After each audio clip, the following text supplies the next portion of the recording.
उत्तराखंड का ये बुलेटिन देख रहे हैं आप और मैं हूं प्रियंका गुप्ता आपके साथ। तो चलिए शुरुआत करते हैं खबरों की और खबरों में सबसे पहले बात करेंगे उत्तराखंड के मुख्यमंत्री पुष्कर सिंह धामी ने हल्द्वानी में आयोजित प्रेस कॉन्फ्रेंस में केंद्रीय बजट 2026 को देश और प्रदेश के विकास की मजबूत आधारशिला बताया। उन्होंने कहा कि ये बजट वर्ष 2047 तक भारत को विकसित राष्ट्र बनाने की दिशा में विश्वास का बजट है। बजट में इको टूरिज्म, पर्वतीय ट्रेल और हवाई सेवाओं के विस्तार पर विशेष जोर दिया गया। मुख्यमंत्री ने बताया कि रेल क्षेत्र में उत्तराखंड को 4,769 करोड़ रुपए का ऐतिहासिक आवंटन मिला है। इस बजट से रोजगार सृजन, किसान व महिला सशक्तिकरण और युवाओं के अवसर बढ़ेंगे। उन्होंने ये पर्वतीय राज्यों और उत्तराखंड के समग्र विकास के लिए महत्वपूर्ण बताया।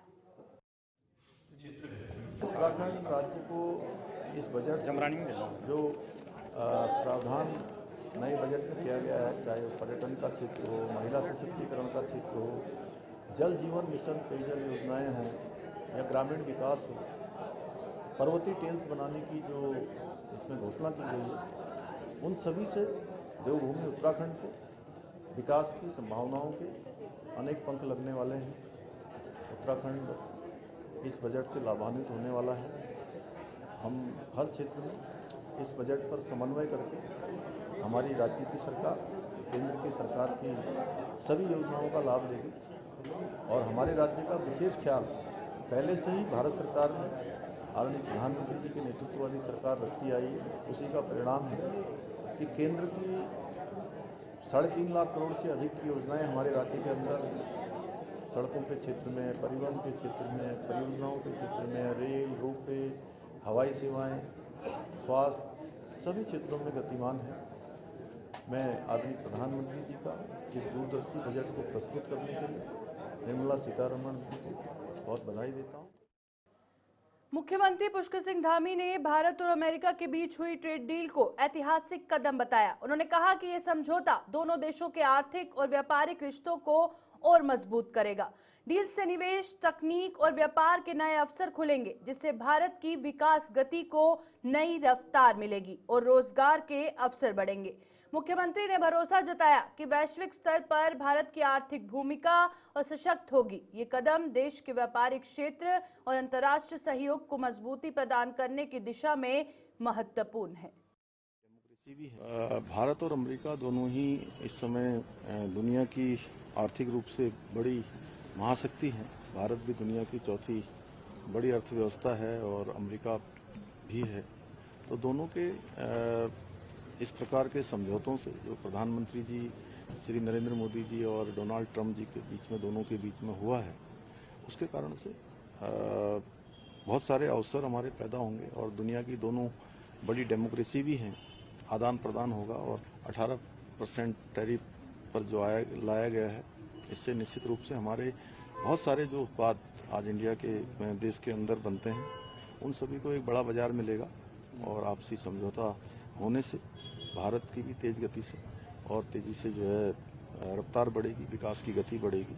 सभी क्षेत्रों में भारत तेजी से तरक्की करने वाला देश बनेगा, जो दुनिया का जो बड़ी महाशक्ति आर्थिक क्षेत्र में बनने का सपना हम लोग देख रहे हैं। विकसित भारत का संकल्प लेकर प्रधानमंत्री जी बढ़ रहे हैं। हल्द्वानी में जमरानी बांध परियोजना के ऊपर पहाड़ी क्षेत्र के जंगल में अचानक आग लग गई। ये घटना उस समय हुई जब मुख्यमंत्री पुष्कर सिंह धामी जमरानी बांध परियोजना के स्थलीय निरीक्षण के दौरान स्थानीय जनता को संबोधित कर रहे थे। जंगल में आग की लपटें दिखाई देने के बाद कार्यक्रम स्थल पर मौजूद प्रशासन, सिंचाई विभाग, वन विभाग सहित अन्य सरकारी महकमों में हड़कंप मच गया। स्थिति की गंभीरता को देखते हुए तत्काल आग बुझाने के लिए वन विभाग की टीम को मौके पर रवाना किया गया और अधिकारियों ने आग पर काबू पाने के लिए आवश्यक संसाधनों के साथ अभियान शुरू कर दिया। इस दौरान मुख्यमंत्री पुष्कर सिंह धामी ने फॉरेस्ट फायर को लेकर कहा कि सरकार जंगलों में आग की घटनाओं को रोकने के लिए पूरी तरह तैयार है। उन्होंने कहा कि पहाड़ के लिए वनाग्नि चुनौती जरूर है। साथ ही संबंधित विभाग को निर्देश दिए कि वे 24 घंटे अलर्ट मोड में रहें और किसी भी घटना पर तुरंत कार्रवाई सुनिश्चित करें। इस बार ये हमारे लिए चूंकि पहले से ही ये चुनौती रहती है हर बार, और इसको सख्ती से हम लोग कोशिश करेंगे कि इस पर हम लोग काबू। जन जन की सरकार जन जन के द्वार अभियान के तहत सहसपुर विकासखंड के भगवंतपुर पंचायत घर में बहुउद्देश्य शिविर आयोजित किया गया। शिविर में कैबिनेट मंत्री गणेश जोशी और संयुक्त मजिस्ट्रेट राहुल कुमार ने जनता की समस्याएं सुनी और विभिन्न विभागों के माध्यम से योजनाओं का लाभ वितरित किया। कृषि, सहकारिता और महिला सशक्तिकरण विभाग द्वारा स्वयं सहायता समूहों, किसानों और महिलाओं को अनुदान व किट प्रदान किए गए। स्वास्थ्य विभाग ने सैकड़ों लोगों की जांच कर दवाएं वितरित की, जबकि सामाजिक पेंशन, आयुष्मान कार्ड और प्रमाण पत्र भी जारी किए गए। ग्रामीणों ने सड़क, पेयजल, स्वास्थ्य, अवैध खनन और नेटवर्क जैसी समस्याएं उठाई और मंत्री ने कहा कि सरकार योजनाओं का लाभ अंतिम व्यक्ति तक पहुंचाने के लिए प्रतिबद्ध है। मैं इस अनूठी पहल के लिए माननीय मुख्यमंत्री जी का आभार व्यक्त करता हूँ कि उनके मार्गदर्शन में जन जन की सरकार जन जन के द्वार कार्यक्रम पूरे प्रदेश में चल रहा है। अभी तक लगभग 7 लाख लोगों ने इसका लाभ लिया है और इसके कार्यक्रम की सफलता को देखते हुए इसको 15 दिन और बढ़ा दिया गया है। हमारे 28 से अधिक विभाग मौके पर आकर वहीं पर समस्याओं का समाधान कर रहे हैं। आज इस शिविर में 40 शिकायतें आई, उनका समाधान मौके पर किया गया, क्योंकि मुझे बताया गया कि इस गांव में आज 2 शादियां हैं जिसकी वजह से अपेक्षित लोग यहां पर नहीं आ पाए। मैंने अपने एसडीएम साहब से कहा है कि यहां के जनप्रतिनिधियों पर ग्राम प्रधानों से बातचीत करके अगर वो आवश्यकता हो तो कैंप फिर लगाया जाए, क्योंकि हमारा ये मानना है कि प्रदेश व केंद्र सरकार की जो योजनाएं जनता के लिए बनी हैं उनका लाभ अधिक से अधिक जनता को मिले। सरकार के द्वारा जन जन की सरकार जन जन के द्वारा प्रशासन गांव की ओर है। अभियान के अंतर्गत एक बहुउद्देशीय शिविर का आयोजन किया गया। इसमें कई विभागों के कर्मचारी मौजूद रहे। इसमें यहाँ के माननीय मंत्री जी, क्षेत्रीय विधायक भी उपस्थित रहे। उनके द्वारा अनेक योजनाओं से लाभार्थी कृषकों को चेक वितरित किए गए। सरकार का प्रयास बहुत ही सराहनीय है, जिससे कि लोगों को यहाँ पर मौजूद स्थिति में सुविधाएं मिल रही हैं। मेरा नाम राजेश पुंडीर है। आज मैं यहाँ पे आया हूँ। आज जन जन की सरकार और जन जन के द्वार जो ये अभियान चल रहा है, इसके तहत मैं यहाँ पे आया था। तो मुझे यहाँ पर कृषि के उपलक्ष्य में सहयोग के लिए 1 लाख की धनराशि दी गई है, जिसके लिए मैं अपने मंत्री गणेश जोशी जी और मुख्यमंत्री पुष्कर सिंह धामी जी का धन्यवाद करता हूँ।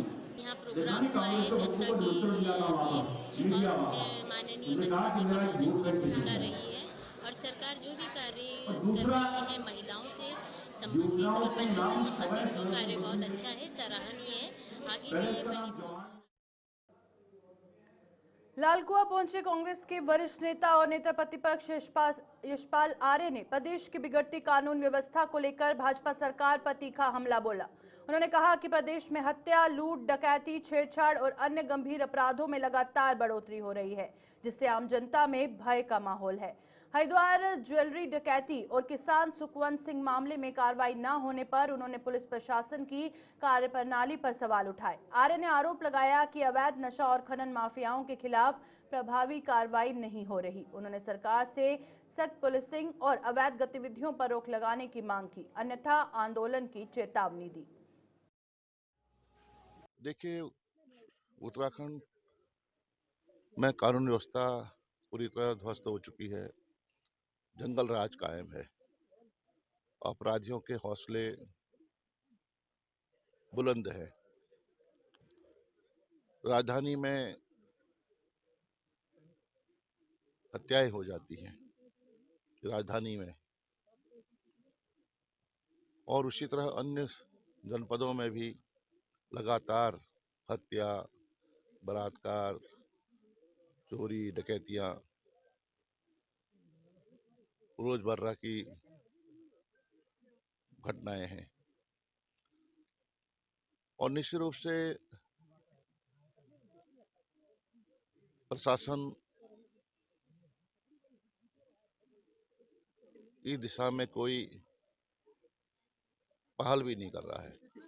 जिले जब बेच दिए जाएंगे, थाने जब बिकेंगे, जब उनकी जो पुलिस कि आला अफसरों की पहुंच ऊपर तक होगी तो डर खत्म हो जाता है।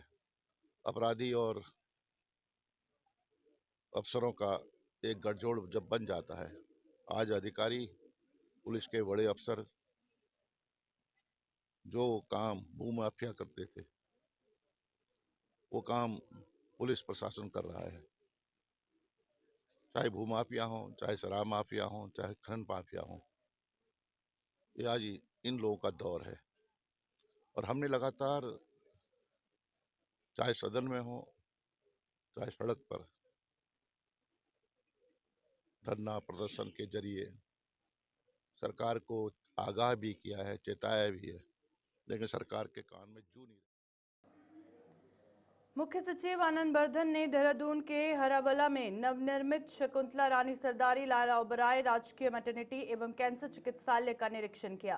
उन्होंने अस्पताल के निर्माण और संचालन की विस्तृत जानकारी ली और मुख्य सचिव ने इसे राष्ट्र स्तर के सुपर स्पेशलिटी कैंसर अस्पताल के रूप में स्थापित करने और सभी प्रकार की मेडिकल सुविधाएं एक ही छत के नीचे उपलब्ध करवाने के प्रयासों पर जोर दिया। उन्होंने अधिकारियों को स्टाफ और डॉक्टरों के आवासीय भवनों के लिए भूमि तलाशने के निर्देश दिए और महानिदेशक स्वास्थ्य से मशीनों और उपकरणों की शीघ्र उपलब्धता सुनिश्चित करने के लिए योजना साझा करने को कहा। इस अवसर पर डॉक्टर सुनीता टमटा सहित अन्य वरिष्ठ अधिकारी भी उपस्थित रहे।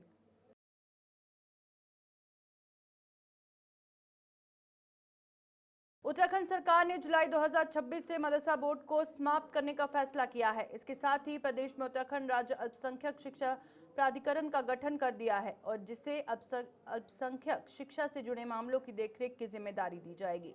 सरकार इस कदम को शिक्षा व्यवस्था में सुधार और पारदर्शिता की दिशा में बड़ा निर्णय बता रही है। वहीं इस मुद्दे पर सियासत भी तेज हो गई है और कांग्रेस प्रदेश अध्यक्ष गणेश गोदियाल ने कहा, यदि इस निर्णय से जुड़े समुदाय के लोग संतुष्ट हैं तो कोई आपत्ति नहीं है, लेकिन यदि उनके मन में किसी प्रकार की आशंका या सवाल है तो सरकार को संवाद कर उनका समाधान करना चाहिए।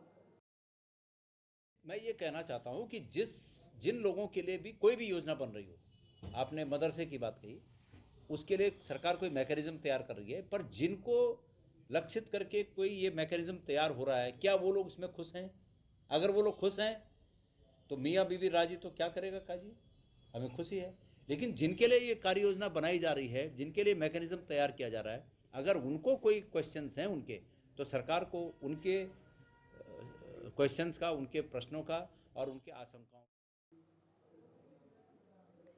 रुड़की में आज कांग्रेस नेता प्रीतम सिंह ने कार्यकर्ताओं से अपील की कि वे 16 फरवरी को कांग्रेस राजभवन घेराव में शामिल हों।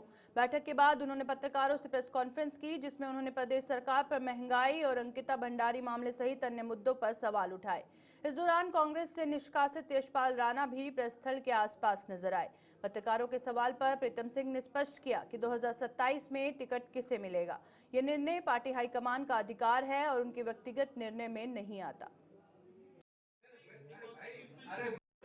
कांग्रेस के अपने साथियों से इंटरव्यू होने आया हूँ। कांग्रेस के राष्ट्रीय नेतृत्व ने निर्णय लिया है कि 16 फरवरी को हम राज्यपाल आवास को कूच करने का काम करेंगे और मुझे ये जिम्मेदारी सौंपी गई है कि उसको सफल कराने में मैं जितना मुझसे बन पड़े उतना योगदान देने का। जो सरकार में होता है उन लोगों का दायित्व बनता है कि वो प्रदेश की कानून व्यवस्था को सुदृढ़ रखने का काम करें। लेकिन जो हालात हैं, जो परिस्थितियां हैं, आप स्वयं भिज्ञ है कि कानून व्यवस्था पूरी तरीके से ध्वस्त है। आए दिन हत्याएं हो रही है, डकैती हो रही है, चैन स्नैचिंग हो रही है, महिलाओं पर जो अपराध हो रहे हैं और जो अपराध महिलाओं पर हो रहे हैं उसमें भारतीय जनता पार्टी। रुद्रप्रयाग जिले इंद्रवानी गांव में गुलदार के हमले से हड़कंप मच गया। गुलदार ने 5 साल के मासूम बच्चे को अपना शिकार बना लिया, जिसके बाद पूरे गांव में दहशत का माहौल है। घटना के बाद लोगों ने वन विभाग और प्रशासन की कार्यप्रणाली पर सवाल उठाते हुए त्वरित कार्रवाई की मांग की। ग्रामीणों का आरोप है कि क्षेत्र में पहले भी ऐसी घटनाएं हो चुकी हैं, बावजूद इसके ठोस सुरक्षा व्यवस्था नहीं की गई। वहीं जिलाधिकारी प्रतीक जैन के सिंद्रवानी गांव का दौरा किया और पीड़ित परिवार से मुलाकात की। इस दौरान उन्होंने ग्रामीण को इस समस्या का जल्द समाधान करने का आश्वासन दिया। उन्होंने आश्वासन तो काफ़ी दिया है और संतुष्टि भी है कि मैंने कुछ हो जाएंगे, इसमें पूरे होने की ज़्यादा संभावना है। एक तो हमें मैंने जो रिपोर्ट से उन्होंने 10 लाख का वो कलम दिलाने वाली बात कही है। दूसरी मैं उनकी माँ के लिए आवास मैंने खनन न्यास से मैंने आवास की बात कर रहा हूँ कि मैंने आवास का एक चेक मैंने हम इनको आवास का चेक दे देंगे। बाकी बच्चों के लिए मैंने जो है पढ़ाई 18 साल तक मैंने जो है फ्री करवाएंगे। काफ़ी सांत्वना मिली है। और दूसरी बात है शासन का बहुत अच्छा हो रहा। कल से मैंने जो हम भी देख रहे हैं यहाँ पे वो मैंने परेशानी है, रात भर लगे रहे उन्होंने, मैंने जो है डेड बॉडी भी बहुत जल्दी प्राप्त कर ली थी। और बाकी यहाँ पे कुछ शिकायतें और भी थी गांव वालों की। आपदा मैंने काफ़ी 6-7 महीने हो गए हैं, इन्होंने बार बार कहा था कि मैंने आज करते हैं कल करते हैं, अभी तक नहीं आए। परसों जनता दरबार में भी ये बात उठाई थी तो उस पर उन्होंने कहा 5 दिन के बाद हम यहाँ पहुँच जाएंगे। आज 5 दिन के आज मैंने करीबन 15-20 दिन हो गए, अभी तक वो यहाँ नहीं पहुँचे। तहसील ने सिंचाई विभाग को दे रखा था, उसका निरीक्षण करके उस भूमि का मैंने वो करके उसका बजट बना के मैंने जो है मैंने को शासन को भेजा जाए जिससे कि मैंने वो पैसे मिले। और दूसरी आपदा आने वाली है, लोग रात को सोते भी नहीं। मैंने इस गांव की स्थिति बहुत बुरी स्थिति है। जी बिल्कुल, जैसा आपने बताया, अगर कोई भी इस तरह का अटैक होता है तो बड़ी वाजिब डिमांड है कि शूट आउट के भी कदम लिए जा सकते हैं, लेकिन उसका भी एक प्रॉपर प्रोसेस होता है। हमने उच्च अधिकारियों से भी बात कर ली है और शूट आउट भी रिकमेंडेशन जिला प्रशासन की ओर से वन विभाग को दे दिया है। लेकिन वन विभाग का भी शूट आउट से पहले ऑब्वियसली एक स्टेप रहता है, तो पहले जानवर को ट्रैप करने की कोशिश करेंगे, इसीलिए 3 पिंजरे ऑलरेडी यहाँ पे मौके पे लगा दिए गए हैं। उसके बाद भी अगर हमारे को लगता है कि पिंजरे में पकड़ने में हम लोग नाकामयाब हो रहे हैं और उसके बाद भी वाइल्ड लाइफ एक्टिविटी यहाँ पे अगर क्षेत्र में हमारे को देखने को मिलती है तो हम लोग शूट आउट भी कंसिडर। पौड़ी जनपद के पाबो विकासखंड स्थित खंडोली गांव में भालू के हमले से दहशत फैल गई। बुधवार सुबह जंगल में पशु चारा लेने गई ज्योति देवी पर अचानक भालू ने हमला कर दिया, जिससे वे गंभीर रूप से घायल हो गई। ग्रामीणों ने तत्परता दिखाते हुए उन्हें 108 एम्बुलेंस से सामुदायिक स्वास्थ्य केंद्र पाबो पहुंचाया, जहां प्राथमिक उपचार के बाद हालत नाजुक होने पर हायर सेंटर रेफर कर दिया गया। जिला पंचायत सदस्य के अनुसार स्वास्थ्य मंत्री के निर्देश पर महिला को एयर एम्बुलेंस को से उच्च केंद्र भेजा गया। लगातार जंगली जानवरों के हमलों से ग्रामीणों में आक्रोश है और वन विभाग से ठोस सुरक्षा उपायों की मांग की गई है। घटना का विवरण ये है कि ग्राम खंडोली में एक महिला जो 32 वर्षीय महिला है ज्योति देवी, उनको भालू द्वारा अटैक किया गया था। इनको लगभग 1 बजे करीब पाबो अस्पताल लाया गया, वहाँ पर उनका प्राथमिक उपचार किया गया। उनके सर पे चोटें आई हैं, मुंह के आसपास चोटें आई हैं, नाक के आसपास चोटें आई हैं, जिनका प्राथमिक उपचार डॉक्टर साहब ने बताया कि उनके द्वारा कर दिया गया है पाबो में। उसके उपरांत उनको एयरलिफ्ट करके एम्स ऋषिकेश भेज दिया गया है। पाबो ब्लॉक में गाँव पड़ता है खंडोली, वहाँ पे एक महिला ज्योति देवी जिनका नाम है, 30 साल लगभग इनकी उम्र है, ये घास काटने गई हैं उड़ली गांव में। तो वहाँ पे भालू का अटैक हुआ, तो उसके बाद ये 108 के माध्यम से हमारे हॉस्पिटल लेके आए गए। उसमें इनके सर में काफ़ी चोट थी, फेस पे और नाक के पास, और काफ़ी ज़्यादा ब्लीडिंग थी इनको। तो फिलहाल हमने इनको पाबो में फर्स्ट एड ट्रीटमेंट दिया। उसके बाद घटना की गंभीरता को देखते हुए हमने तत्काल मंत्री जी ने भी मुझसे बात की थी। उसके बाद एम्स के लिए इनको रेफ़र करने का वो किया। तो अभी हमारे द्वारा मैं भी खुद आया यहाँ पे और 108 के माध्यम से यहाँ लेके आया, फिर एयरलिफ्ट करके इनको हमने सीधे एम्स के लिए भेज दिया, जिससे पेशेंट का टाइम बच सके और पेशेंट की सेफ्टी हमारे लिए। अल्मोड़ा जिलाधिकारी अंशुल सिंह ने राजकीय पुस्तकालय का भ्रमण कर व्यवस्थाओं का निरीक्षण किया और प्रतियोगी परीक्षाओं की तैयारी कर रहे विद्यार्थियों से फीडबैक लिया। उन्होंने कहा कि युवाओं को बेहतर अध्ययन वातावरण उपलब्ध कराना प्रशासन की प्राथमिकता है। पुस्तकालय में वाईफाई, हीटर, बेहतर प्रकाश व्यवस्था, शौचालय सुविधा और बैठने की समुचित व्यवस्था की गई है। साथ ही संचालन समय भी बढ़ाया गया है। जिलाधिकारी ने सरकारी नौकरियों में चयनित युवाओं से मुलाकात कर उन्हें बधाई दी और अन्य विद्यार्थियों को प्रेरित किया। उन्होंने छात्रों का मनोबल बढ़ाते हुए आश्वस्त किया कि प्रशासन उनकी तैयारी में हर संभव सहयोग करेगा। जिला शिक्षा अधिकारी और अन्य अधिकारी भी इस अवसर पर मौजूद रहे। देखिए, निरीक्षण से ज़्यादा आज जो एम था, कुछ बच्चे हमारे सिलेक्ट हुए हैं, कांस्टेबल के एग्ज़ाम में कुछ सिलेक्ट हुए हैं, कुछ हमारे जेई के एग्ज़ाम में सिलेक्ट हुए रेलवेज़ के, तो उनको बधाई देना था। और वो सिलेक्ट हुआ तो एक तो और कॉन्फिडेंस आएगा बाकी बच्चों में भी कि हम पढ़ के यहाँ से सिलेक्ट कर सकते हैं। इसके साथ साथ बाकी फैसिलिटी का भी हम लोगों ने थोड़ा बहुत चेक कर लिया है, तो काम चल ही रहा है। अभी आई थिंक कुछ लाइट्स लगनी रह गई थी, वो लाइट्स भी लग जाएंगी। तो हम होपफुल हैं, क्योंकि जैसे हमने लाइब्रेरी के टाइम बढ़ाए हैं तो लोग और बच्चे यहाँ पढ़ेंगे और उम्मीद है कि एक दूसरे को देख के और भी। प्रदेश में परिवहन विभाग द्वारा 14 जनवरी से 14 फरवरी तक सड़क सुरक्षा सप्ताह मनाया जा रहा है। इसी क्रम में राजधानी देहरादून में आज जागरूकता कार्यक्रम आयोजित किया गया, जिसमें नगर आयुक्त नमामि बंसल और आरटीओ अनीता चमोला ने हरी झंडी दिखाकर जागरूकता रैली को रवाना किया। कार्यक्रम से पहले शहर के सब नागरिकों के साथ गोष्ठी का आयोजन कर यातायात नियमों के प्रति उनकी जिम्मेदारी पर चर्चा की गई और नगर आयुक्त ने कहा कि सड़क सुरक्षा केवल प्रशासन की नहीं बल्कि प्रत्येक नागरिक की जिम्मेदारी है।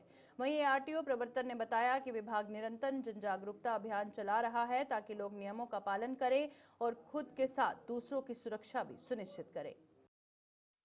हम जो रोड सेफ्टी मंथ 2026 जो मना रहे हैं 16 जनवरी से 14 फरवरी के बीच, तो अभी तक हम सड़क सुरक्षा पे ट्रैफिक नियमों पर ज़्यादा फोकस करके थे, लेकिन जैसा कि आप सभी जानते हैं कि वेहिकुलर मतलब एयर पॉल्यूशन भी एक बहुत बड़ा हज़ार्ड है जिस पर कि हमें फोकस करना चाहिए। तो चूँकि एयर पॉल्यूशन का एक छोटा सा कंपोनेंट वेहिकुलर पॉल्यूशन भी है, वेहिकुलर एमिशन से भी एयर पॉल्यूशन होता है, तो इसी संबंध में जो हमारे वाहन चालक हैं और उससे रिलेटेड जो हमारे डीलर्स हैं, पॉल्यूशन सेंटर्स हैं, गैराजेस हैं, तो उनके प्रतिनिधियों के साथ हमने एक गोष्ठी भी किया था छोटा सा, जिसमें कि वाहन पॉल्यूशन को कम करने के लिए हम अपनी तरफ से क्या कर सकते हैं, किस तरह से हमें अपने वाहन का रख रखाव करना चाहिए, और उसमें टायर्स के बारे में है या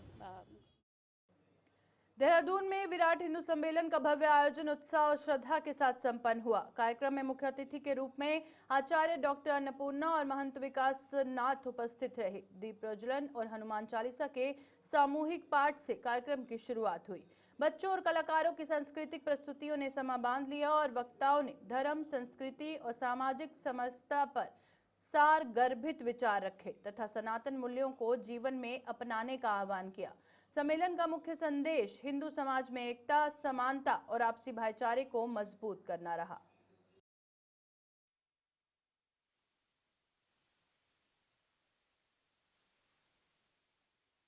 हिंदू समाज को सनातन के प्रति, हिंदू धर्म के प्रति उनमें जागृति आए और हिंदू समाज के अंदर जो विकृतियां हैं, जो दुर्गुण हैं, वो हिंदू समाज सब मिलकर जो है उसको दूर करने का प्रयास करें।